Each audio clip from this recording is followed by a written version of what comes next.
अस्सलाम वालेकुम, मैं हूँ आपके साथ खुदैजा हाशमी। आज हमें इस वीडियो में बात करेंगे ऐसी सूरत के बारे में कि जिसको पढ़े बगैर नमाज मुकम्मल ही नहीं होती। जी हाँ, बिल्कुल। और ऐसी सूरत के बारे में जानना हमारे लिए बहुत ज़रूरी है कि जिसको कुरान पाक की माँ कहा गया और इसको शिफ़ा भी करार दिया गया और दुआ भी कहा गया। ये सूरत ऐसी है कि जो सबसे पहले कुरान पाक में पाई जाती है, सबसे पहली सूरत।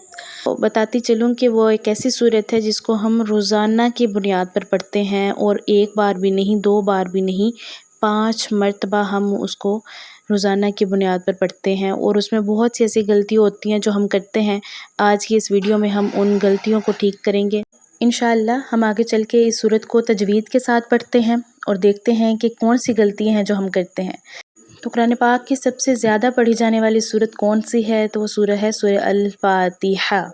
सूरह अल-फातिहा के बारे में जब हम जानना शुरू करते हैं तो पहला सवाल आता है कि ये सूरत मक्की है कि मदनी है। बताती चलूँ कि ये सूरत मक्की है, इस तरह से कि जब आका अलैहिस्सलातु वस्सलाम मक्का में मौजूद थे तो उन दिनों आप अलैहिस्सलातु वस्सलाम पर यह सूरत नाज़िल हुई थी और इसकी आयात की तादाद 7 है और इसके अल्फाज की तादाद 29 है।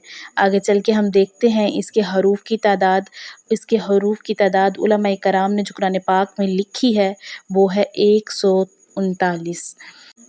सूरह अल-फातिहा के अहम नकात देखने के बाद यानी कि उसके हरूफ की तादाद देखने के बाद और अल्फाज की तादाद देखने के बाद और आयात की तादाद देखने के बाद ज़रूरी है कि अब इसका हवाला हदीस पाक से लिया जाए।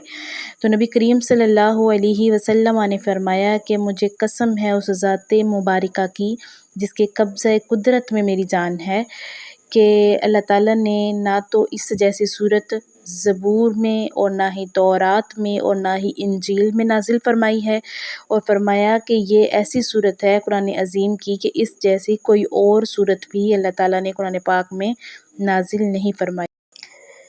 सूरह फातिहा मक्किया। बिस्मिल्लाहिर्रहमानिर्रहीम। अल्हम्दुलिल्लाहि रब्बिल आलमीन।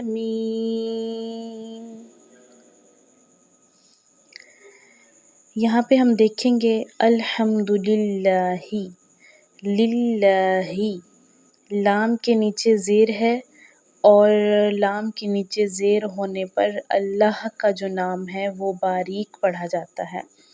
रब्बिल रा के ऊपर ज़बर है इसलिए उसको पूरा पढ़ेंगे। रब्बिल आलमीन, आइन के ऊपर खड़ा ज़बर है तो उसको 2 अलिफ के बराबर खींचकर पढ़ा जाएगा। चलें आगे चलते हैं। अल्हम्दुलिल्लाहि रब्बिल आलमीन, उसके अगली आयत पढ़ना शुरू करते हैं। अर्रहमानिर्रहीम।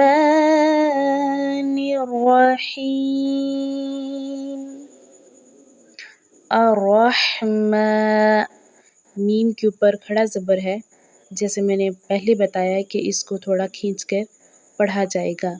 निर्रहीम, रा के ऊपर ज़बर है इसलिए उसको पूर पढ़ा जाएगा और आगे जो है वो लाम आ रहा है, आयत के आखिर में लाम आने की सूरत में वक्फ़ किया जाए। आयत नंबर 3। मालिकी यौमिद्दीन। इय्याका नअबुदु व इय्याका नस्तईन। इहदिनस सिरातल मुस्तकीम। तो पिछली 2 आयात में हमने पढ़ा इय्याका नअबुदु, इय्याका, इसके ऊपर तशदीद है और जिस लफ्ज़ पर तशदीद हो उसको मज़बूती से पढ़ा जाता है। इया 2 मरतबा आया है, दोनों मरतबा हम मज़बूती को बनाए रखेंगे। इहदिनस सिरातल, नस्सिरातल, तो यहाँ पर भी तशदीद आने की वजह से नस्सिरातल को मज़बूती से पढ़ा जाएगा। چلیں اب ہم اپنی آخری آیت کی طرف بڑھتے ہیں۔ صراط الذین انعمت علیہم، اب علیہم اور غیر المغضوبی کے درمیان حرف لام آ رہا ہے جو کہ وقف کے لیے ہوتا ہے، لیکن حرف لام کے جو ہیں وہ دو وجوہات ہیں۔ پہلی وجہ تو یہ ہے کہ اگر تو یہ آیت کے درمیان میں آ جاتا ہے تو اس پر ہم وقف نہیں کرتے، اور اگر یہ آیت کے اختتام میں آتا ہے تو پھر اس پر وقف کر لیا جاتا ہے۔ چلیں پڑھنا شروع کرتے ہیں۔ انعمت علیہم غیر المغضوب علیہم ولا الضالین،